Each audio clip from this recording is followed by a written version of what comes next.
Honors fans, and welcome in to another edition of the Off the Record podcast. I'm Trevor Cabea. Thanks so much for joining us on this edition of the show, where we sit down with one of the newest honors, forward Ulysses Lombardi, talk a little bit about life in the Ontario Hockey League, how he's fit in so far here in the flagship city, and get into what he likes to do away from the rink. Come along, let's have some fun. All right, we're here with one of the newest Erie Honors. Got a couple of months down, maybe about a month or so down in the OHL. Month and a half, we'll give it to him. Ulysses Lombardi, man, what's going on? Thanks so much for taking some time. Thanks for having me. Happy to be here. Absolutely, man. Great to have you on the show, and obviously great to have you here in Erie, PA, and obviously getting the opportunity at this level has got to be a lot of fun. So let's get right into it. Tell me about your hockey career, getting started, and, you know, kind of your upbringing leading you to this point. Yeah, of course. I started playing hockey when I was around 2 or 3 years old. It started like my brother played hockey. I had an older brother, Amadeus, and my grandpa had an outdoor rink in his backyard, and my dad kind of just trained us on that. Kind of learned to skate, and then got into kind of opti hockey as a kid. And when I was 6 years old, I started playing just a year up in kind of home style hockey. And then I made the jump to AAA when I was about 8 years old, and then that's kind of just been that.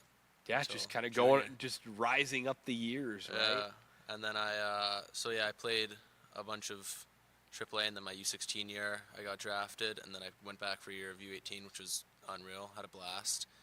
And then after that, I started in Whitecourt this year in the AJHL, had just a little bit of confusion with kind of the living situation. There's a rule you can't really play in that league until you're 18 unless you're from Alberta, so it was tough. I had to come back, but played with the Siskins for a bit in the Gouge, and that was a blast. You know, everyone there was unreal. It was awesome. I had a good time. I was playing pretty well, and then I got the call, and yeah, ever since just been here.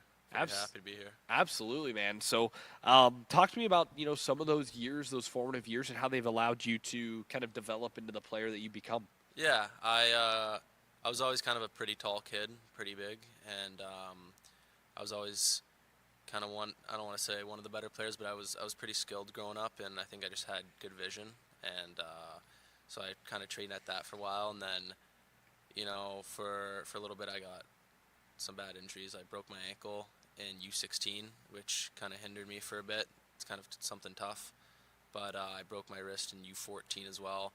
So those were kind of two pivotal years where instead of getting a lot of development, I was kind of rehabbing. But yeah, I mean, everyone's got to go through it. So it's something that, you know, if I do end up in the future getting an injury, I kind of know the situation. I kind of know how to go through it. You know what I mean? Yeah, that's obviously not a lot of fun. But again, some of the time away can obviously kind of give you a new perspective almost on the game and of the opportunity that you have to play the game. But at the same time, right, it sucks in the moment, but is that almost, again, something you kind of look back on as maybe an important kind of moment? Yeah, I think the biggest thing for me was kind of watching the game from above. When you go to watch your team play, when you're injured, you know, you're watching from the stands, you realize where you have more time and space than you would realize on the ice because you're not able to see that. So you realize where certain areas of the ice have more time and space, certain plays you can make with that time and space, and kind of just the motivation to get back, the drive. You know, when you're hurt, you're not playing, you kind of can't work out, so it's kind of a mental battle more than a physical battle. So if you can overcome that, adversity's pretty good. Adversity's your friend. So yeah, absolutely. And again, that mental battle, it's a mental battle when you're out there on the ice regardless, right? So you almost train your brain battling back from an injury, and then just make yourself mentally stronger, I guess, overall. Yeah, like kind of getting even just little adversities, bad shift, took a hard hit or something, you know, missed a golden opportunity. So kind of those little things, if you can kind of train your mental on the ice and off the ice, you know, I think that's just as important as training your body. So yeah, absolutely. And I think that something that I think is really grown, especially as this game has grown over the last, you know, few years, is the mental side of the game and being more of an important, you know, aspect of something that becomes more of a point of emphasis, especially recently. Yeah, I think, you know, kind of in the past, mental health and hockey players was really looked at a lot. There was a little bit of a stigma just around, you know, we're tough guys for the most part, not me, but most of us are pretty tough. And I mean, you got to be pretty tough to make it to this league, man. Yeah, come on.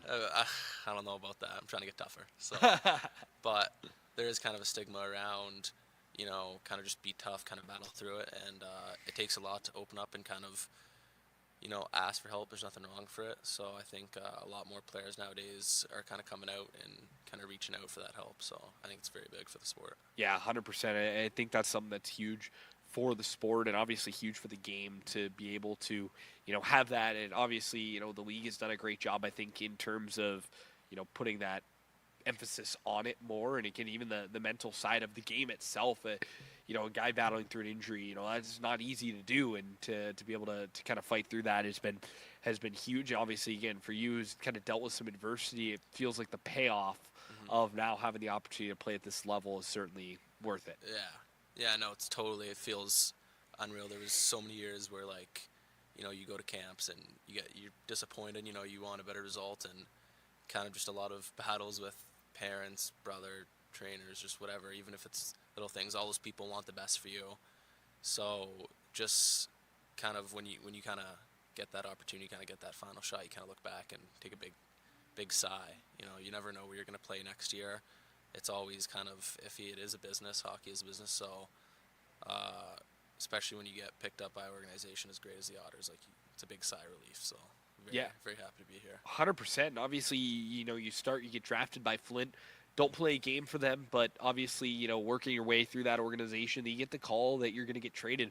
What was that like? And you mentioned almost maybe a sigh of relief, knowing that there'd be a little more opportunity. Yeah. So I was drafted by Flint, and great organization, very good team this year, and they treated my brother very well when he was there.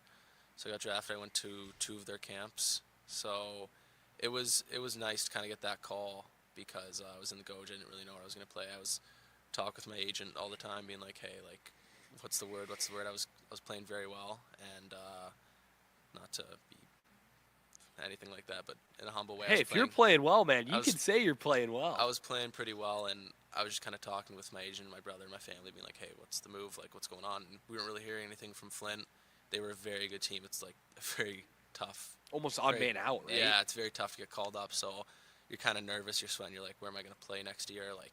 What's going on?" It's nervous, and kind of the call came out of nowhere. I was just at my billet house, woke up for a practice, 5 o'clock practice, and I woke up and I got the call, and they kind of said, "Yeah, you're coming out here for a week," and then came out kind of on tryout, I guess, and I got the call I was getting traded, and just a big sigh of relief. I was treated very well when I got here, even before they traded for me. So, yeah, it was a big sigh of relief for me and my family. Very, very grateful. So yeah, have that opportunity to again come here and get in the lineup, and obviously talk to me about how important that has been for you to be in the lineup and obviously showcase your skill at the OHL level. Yeah, I feel like every game you get better. Little things like my first game was a really tough adjustment. You feel like you're always a step behind. You feel like your brain doesn't work, and you feel like your body doesn't want to cooperate with you. That's just kind of shaking off the nerves, shaking off the rust. It's I still get nervous. I've been here for a month and a half, and I still get nervous, even in practice or even in games. That happens to anyone. It could be here for a year, and you're still going to get nervous. It's a big stage. You want to impress. But the teammates and the coach staff just been great, kind of settling me in. I think getting games is very good for me right now. I've played 7 games, so every game I feel like I'm getting better. I'm kind of getting more adjust to the game, the style, the pace, all of that. So, the speed is definitely a big adjustment, but kind of every game you can stack on. So I think more the merrier. So. Yeah, 100%. And you mentioned the nerves, right? It's almost one of those things you'd be almost more worried if you weren't nervous, right? Yeah. Obviously making that jump, and obviously big difference in terms of the pace of play, the style, the amount of bodies in the building. Talk to me about some of the differences between playing in the GOHL versus the OHL. Well, I think the biggest thing is the lights. This is gonna be weird, but I don't got very good eyesight, so kind of the big lights was tough. It was a tough adjustment first couple of games, just kind of getting used to it. I'm all good now, but that was tough. Just the fans, we would get 400, 300 fans in the Goj on a good Sunday, but here there's 3,000 people, and every little play, every chip out, every hit, every dump, and they're going crazy. So I think we have the best fans in the league. They go bananas, and I love it. But that was definitely an adjustment. But the pace was definitely the biggest adjustment. It's a lot different. It's a lot quicker. It's a lot smarter, faster. everything. Guys don't think out here; they just go off intuition. So you have to get adjusted to that. You kind of have to play that style, and then you can let the skill show. Yeah, absolutely. And we've seen the skill show a little bit as well. And, again, you hear that so often from players is the speed. Even the jump from minor midget to the OHL, just the sheer pace of the game. That's why it takes younger players, usually a good year to get adjusted to the OHL before they really start to take over the game. So, again, that always fascinates me. And obviously, I can imagine your brother plenty of help in terms of, being by your side and helping you through the adjustment to this level. Yeah, my brother's my best friend. He's the best. He helps me with everything. Off ice, on ice. He's a fantastic player and probably the most skilled player I've ever seen in my life. Some of the things he does on the ice, and he'll always tell people that I'm the more skilled brother, but he's just being humbled that he's a very special player, and he helps me all the time. Like, I'll ask him, hey, I did this in practice. I kind of messed up. Like, what I got to do? He'll call me, help me out with that. Like, watches all my games. So he'll call me after every game. Doesn't harp on me ever. Kind of just, hey, like, I thought you played good, but maybe change this up. So he was in the league for 2 years. He had 2 very good years his rookie year. He had almost point per game, and then he had the 100-point year the year after. I think he holds the record in Flint right now. So, yeah, he's special, and he's honestly such a big help. Like, he's my best friend. So. Yeah, he was a joy to watch in this league. Obviously, it was not a joy from an honors perspective to watch, but man, like, dazzling player, and obviously doing some great stuff in the American Hockey League right now, and he'll be in the NHL at some point within the next couple of years for sure. I mean, just the skill, the way he played the game, yeah, he was a thrill to watch. And obviously, you think back to that, really the last time the Firebirds, had a year like they're having this year. I mean, your brother was a big part of that. Yeah, it was his rookie year, and he also had to get adjusted. He was a year older than me. He was 18, so he had a pretty big year, and he had a pretty good playoff run. He got picked in the 4th round as a draft +1, which is pretty hard. So yeah, he's definitely got it. Yeah, so he's in a good spot. He is. He's been battling some injuries. He broke his back last year. He broke his spine in 3 places, and then just this year he broke his wrist. Just came back from a broken wrist, so he's doing pretty well. We're very proud of him, and he's an animal. So yeah, and again, you guys have maybe the best pair of names in the OHL: Amadeus Lombardi and Ulysses Lombardi. It doesn't get much better than that from a broadcast perspective. Yeah, our dad's pretty creative. So we got a sister named Symphony as well. Okay, that's pretty sick too. Yeah, we all got some pretty cool names. I mean, I like to think I got the best one. It was pretty good. But were you named after the general or no? Odysseus. Oh, okay, that makes sense. Iliad, yeah. So it's just like the Latin translation. So I think we all got some pretty good names. That's mostly due to our parents. They're pretty creative people. So that's sick. God I mean, blessed. again, it rolls off the tongue beautifully when when you're doing my job. Makes my job a little easier. So. Always awesome. But yeah, obviously, your time in Erie so far, again, you mentioned just kind of the growth in your game. Just talk to me about, the settling in process here in Erie and just, again, adjusting to life in the OHL. Yeah, I think the biggest adjustment is, like, you got to eat a lot healthier. Like, you can't be, I find that when I was in the Goj, kind of you're just grabbing things that are in the house. You're just putting them in your mouth after the game, after practice. You're going, Burger King or whatever. But hey, nothing wrong with nothing wrong with that. The biggest kind of adjustment I made was just kind of cleaning up my diet, kind of trying to make whole foods, keep it simple, like chicken, rice, vegetables. So my billet dad's very good. We go to the grocery store, he kind of gets me whatever I need. So that's been something that's been helping me adjust a lot. On ice wise, it's kind of just keeping it fun. You don't want to overstress yourself. Obviously, there is an element of wanting to care and wanting to care as much as you can, but don't get it to the point where it becomes not fun. Hockey's supposed to be fun. You're supposed to be out there, like, laughing with your teammates. You want to be serious. You want to get drills done, but there still has to be kind of an element of happiness, fun. You're still a kid. I'm 17, so you kind of go back to the days when you were, 5, 6 years old, and all you just wanted to do was play hockey and laugh. So I think that's the biggest thing that has helped me a lot, is kind of just getting to know guys. Guys have been great, and just sharing some laughs on the ice. That's huge, man, because again, like at the end of the day, obviously it's a high pressure, high watched, high octane league that obviously there's a lot of eyes on you, but at the end of the day, like you mentioned, you're a 17-year-old out here looking to prove yourself and playing a kid's game really for your job right now, right? Like that's what it's about. And, being able to have that and obviously, developing your game to try to move yourself to the next level and obviously be a part of the framework of what's being built here is huge, right? And I can imagine that. I mean, that's just the perfect mindset to have because again, it can be tough at times, I can imagine, but at the same time, like, not a bad life. Yeah, no, it's not a bad life at all. We get treated fantastic. There's always someone in a worse situation, and our situation's very, very good. So we get treated like gold by all the management and the staff. We don't have to worry about a single thing off the ice. We just kind of have to perform on the ice, which doesn't discredit any problems that you may be having, but it kind of just makes you a little bit more grateful. I think something that really helps us all is routine. If you have a pro routine, a pro regiment, it kind of makes your life a lot easier. So like you kind of wake up, you do your school, you're at the rink, work out, skate, and it kind of makes things a lot more clear in your mind. You don't have to stress about when I'm going to be doing this, when I'm going to be doing that. So I think that's the biggest thing is we get treated very well.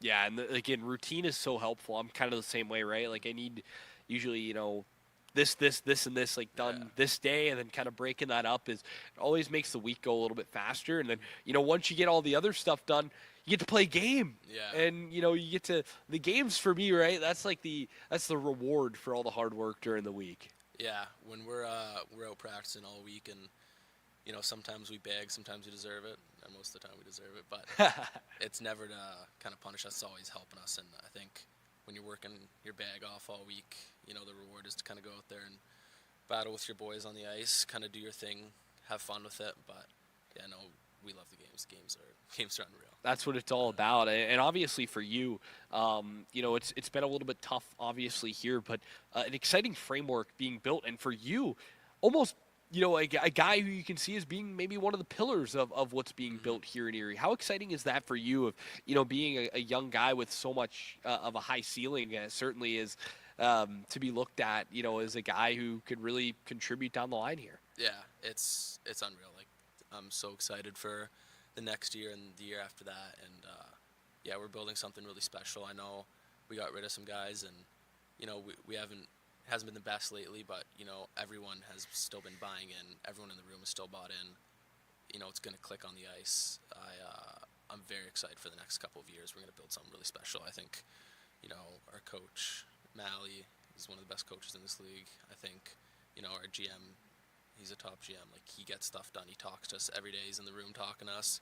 He's letting us know that we have a big future here, and we're really excited to get started, and I'm really excited to be part of it. Very special. We're fortunate. Yeah, that's exciting. And obviously, yeah, Chris Millette is as good as it gets. He's been a dream to deal with from our side. What's it like working with him on the ice day in and day out? Oh man, you see him at first, and he's like 6'8", and he's like this massive guy. He's like a bear. Like he's you feel huge, and I think his personality almost adds to that, right? Yeah. Like it's just like he's just a big guy. He's a big dude, and he's scared. Like my first day here, I was terrified of him, and then you get on the ice and you're doing the drills, and something that kind of makes guys nervous is if they mess up. Yeah.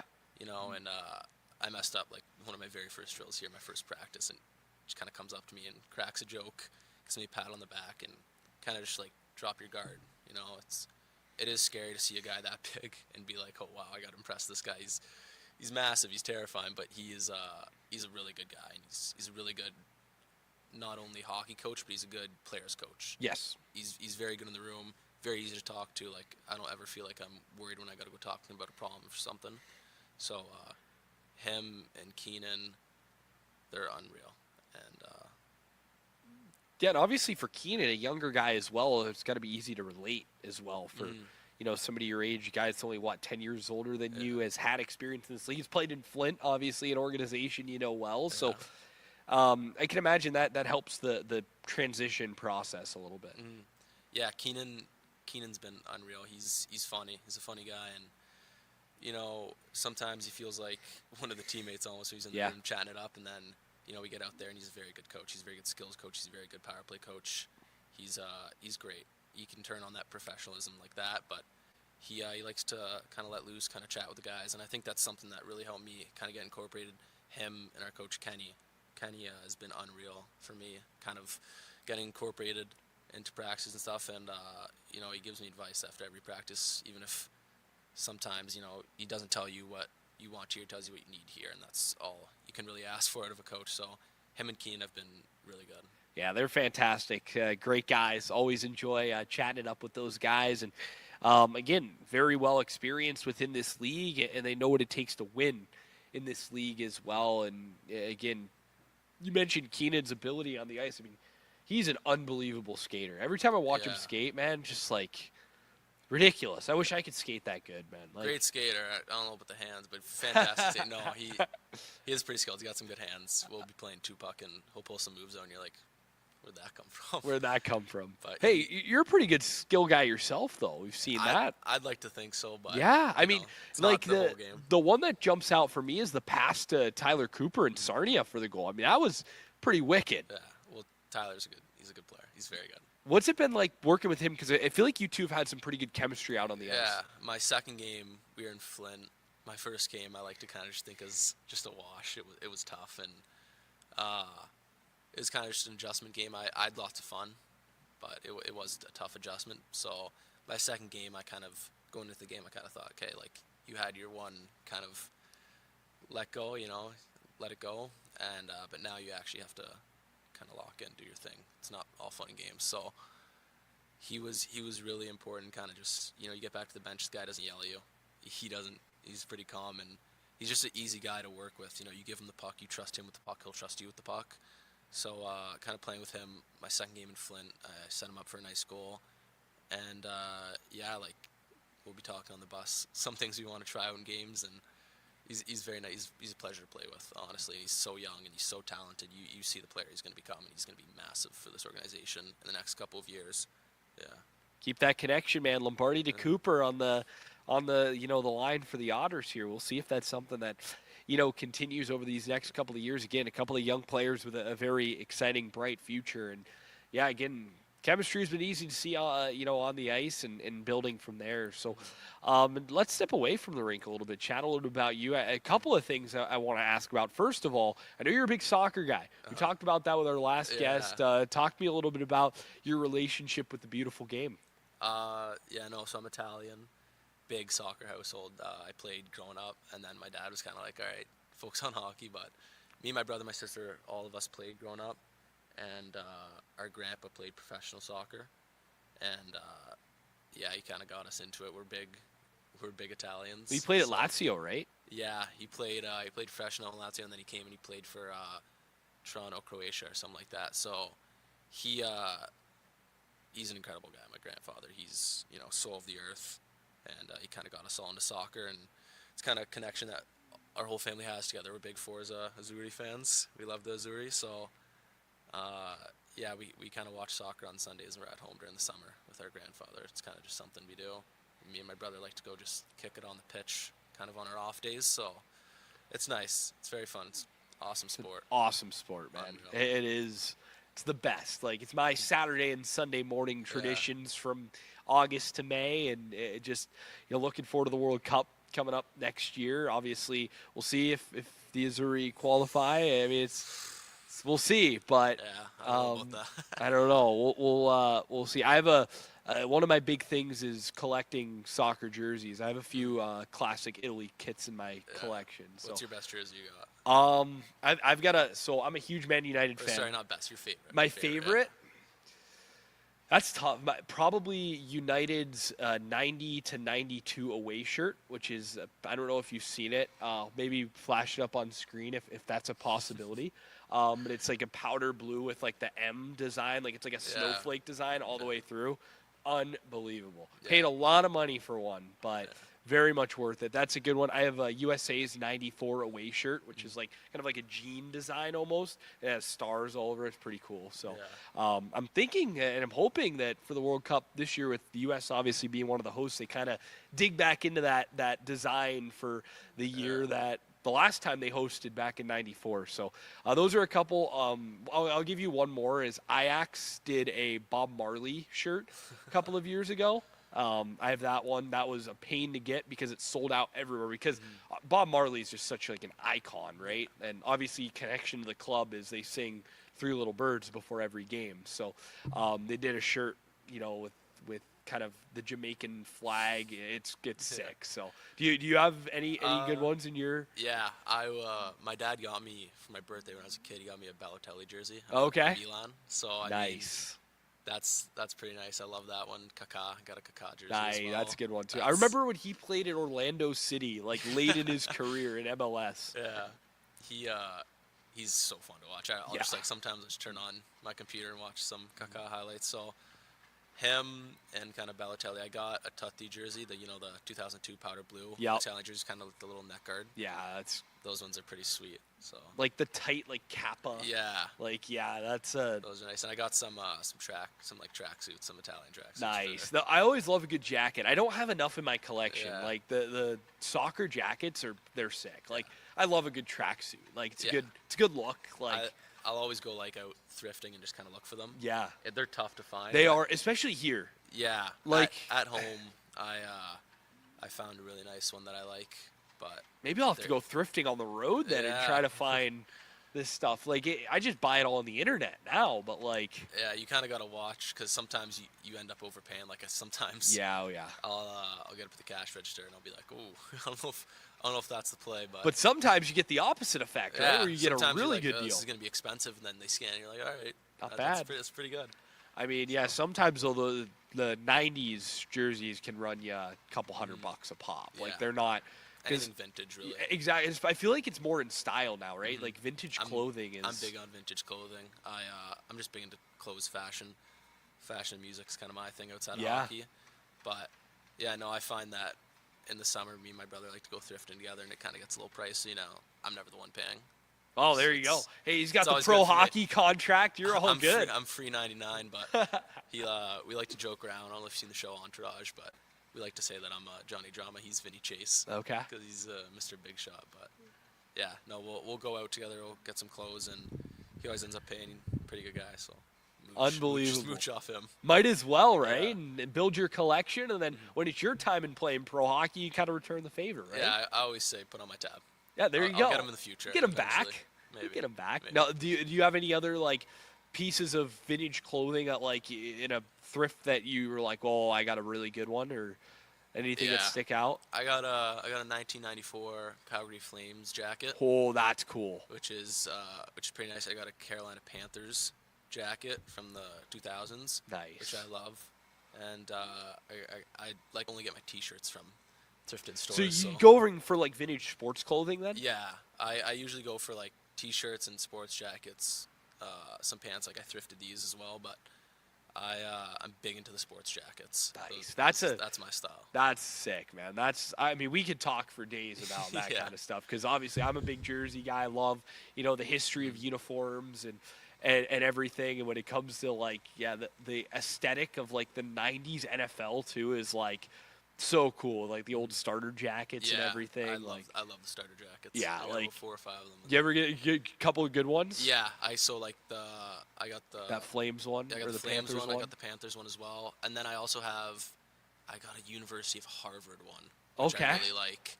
And University of what was it? I think it's Ohio State. I got some of those ones that are nice too, but you always end up getting a size up just because you like it so much, you end up buying it. But those and I'm big into Sambas, so I got about 3 or 4 pairs of those. Those are nice. Yeah, the thing too with those type of jackets is when you're wearing that, it's pretty obvious it's kind of a style thing. That's not you're a fan of that team thing, which is nice. Same thing with shirts. If you put on a certain club, it's pretty. If you have a Dortmund shirt on, most people know, okay, you're just wearing a Dortmund shirt to wear a Dortmund shirt. I feel like it's kind of the same thing for that kind of aesthetic, right? You're throwing on a Flames jacket. It doesn't necessarily mean you're a Flames fan, but you like the look of it. I've got a couple Flames jerseys in my collection. I do hockey jerseys as well. I got a couple of those. So yeah.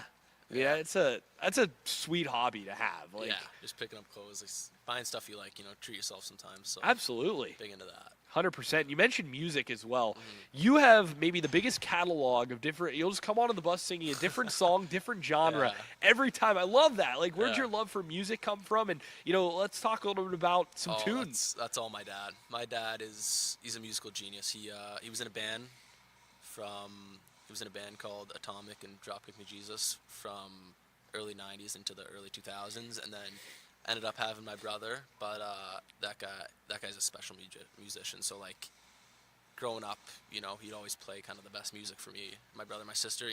That's what we grew up listening to was the Beatles, Stones, Led Zeppelin, all that stuff, like above and beyond. So me and my brother and my sister are really big into music, especially me and my brother. So we like buying CDs, we like buying records. I play guitar, so I got about 3 or 4 No way. guitars. A lot of them are hand me down from my dad, but I've been playing since I was around 9 years old, and it's kind of something that, like, even if you have a bad game, you kind of come home and just unwind. You kind of take the stress off yourself. But music's massive in my family. My uncle was a drummer for my dad's band. He's big into that. He mixes tapes now, so it's really cool. Like, music's the best. We're not too far away from a full-on honors band. We got a lead singer in Ulysses Lombardi. We got a guitar player in Ulysses Lombardi. Yeah. We just start a band. We should. Might as well. Might as well. That'd be pretty awesome. Do you have a favorite artist, favorite album, maybe?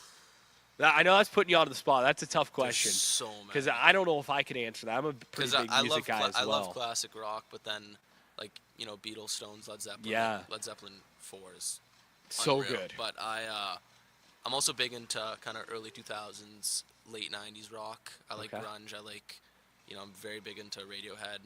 I love Radiohead. I think they're fantastic. I like Lana Del Rey. Like, I think that's Ultraviolence is probably one of the best albums I've ever listened to. So definitely all up there. If I had to pick, though, like, you kind of have to go with a classic rock. You kind of got to go with the Beatles of some sort. So I think Abbey Road. Yeah. Or Sgt. Pepper's. Sgt. Pepper's is up there, but yeah, I like the Abbey Road album. Abbey Road, yeah. It's unreal. Yeah, So, I'm a big music guy as well. Obviously, I did college radio for years, and that's where I kind of got more introduced to the '90s like grunge rock like kind of scene, because it was all rock station with college radio. So that's stuff you're playing. You're sitting in a studio for hours a day, just listening to music, and it was really kind of expanded my library a little bit of what I was into, and I think that was a really almost formative experience for me. Obviously a couple of years older than you are now, having that. So it was a really cool experience, and just kind of getting more into and understanding more about music. My dad is kind of still DJs a little bit on the side, so he collects music in terms of records. My sister collects records, so it's kind of similar for me too, to where it's something that's always been around in my house, and it's just a really cool thing to just vibe to. Yeah, music's awesome. Music unites everyone. Like, you're sitting in the car, throw on music, you can chat. It works for every situation. It's awesome. Like, I think music is unreal, and me and my family are big into music, so I'm big into sometimes my dad, who's in a band, he plays guitar, so sometimes if you're having a tough day, you just kind of go down, strum a little bit, don't even got to say anything, just kind of jam out with him, which is nice. So it's awesome. Music is awesome. Even before the game, you throw on music. I was gonna say, how does it kind of relate to your hockey career? Because I know sports and music kind of go hand in hand. Mm-hmm. Yeah, I'm kind of big into. I like listening to music before games, but not too before. I like listening to it before we go out for warm up sometimes. I'm big into songs that kind of amp you up and get you going, but I'm also into like things that kind of calm you down. I like Bob Marley before games. I like the Beatles before games. Not necessarily something that you hear out of a player is they're trying to listen to things that get them amped up, but I kind of like to be calm going into game, kind of like my nerves kind of being a little suppressed. So big into listening to music before games. I think kind of puts you together. What's usually the locker room vibe with music? Is it, like you mentioned, kind of country and rap? Yeah, it's a lot of country and rap, which I don't have anything against. I'm not necessarily a fan of either, but I have nothing against country or rap. Any song could be a great song. So I mean, I like what the boys put on in the room. I think Tristan's the DJ now, so Okay. so he's got some good. I would say I could some see good him music kind of taste. being a pretty like all around the Yeah. board music guy. He's got some good music taste, so yeah. That's got to help for sure too. Yeah, It's it does. not- Like you know, if you are a person that's big into country and rap, like you're not going in the room being like, "Okay, I need to have my playlist like this." Kind of just go in. He's got it bumping already, so you know, the room's a good vibe. Absolutely. So let's kind of take things back to the ice here as we put a bow on this. Obviously, for you, a young player in the OHL, getting adjusted to this level and growing in this level, how important is this year for your development? And you know, how can this kind of set you up for success and especially staying power at this level? Mm-hmm. Yeah, I think biggest thing is just kind of getting the feet going, kind of building on the little things, you know, things that you are good at, get even better at them, things that you're not so good at, make them your kind of strongest point. So my biggest thing is kind of just work on gaining that extra step, kind of work on the little things of the game, because, you know, if you do all the little things right, you know, you're going to be a great player. So we have a really good development process that we're going into with the team, and, you know, just like the little skills, you know, kind of getting more confidence every single day in yourself and your abilities, kind of keeping that pro regimen of wake up, this, kind of keep it structured. And I think that just builds a good player. If you stick to a pro regimen, a pro routine like we have here, like you're just going to get better. Nothing to it. Absolutely. So as we, again, kind of look ahead to the future for you and for this team, what are some goals for yourself? What are some goals for this team here as you kind of wrap up this 2025-26 season?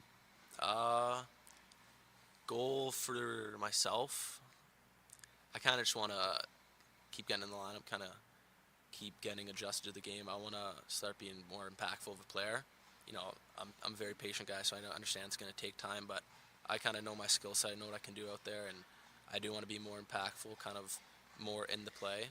And for the team, like, we have very good vibes in the room, so everyone's very happy. Just, you know, we're going to get rolling. We're a very skilled team. We work very hard, and, you know, we got some very good coaches, so it's going to come. It's only a matter of time, so we're hoping that these next 10, 15 games we're rolling, we're clicking, so yeah, very excited. Absolutely. Ulysses, has been an absolute pleasure, man. Thanks so much for having me, man. Really appreciate the time. Take care. Absolutely. That's going to do it for another edition of the Off the Record podcast. Reminder, you can find us anywhere you get your podcasts. Just search OTT The Record. And every Thursday, we're live on the Gem City Sports Podcast Network presented by Rebich Investments. For our guest, Ulysses Lombardi, my name's Trevor Cabea. Thanks so much for joining us on another edition of Off the Record.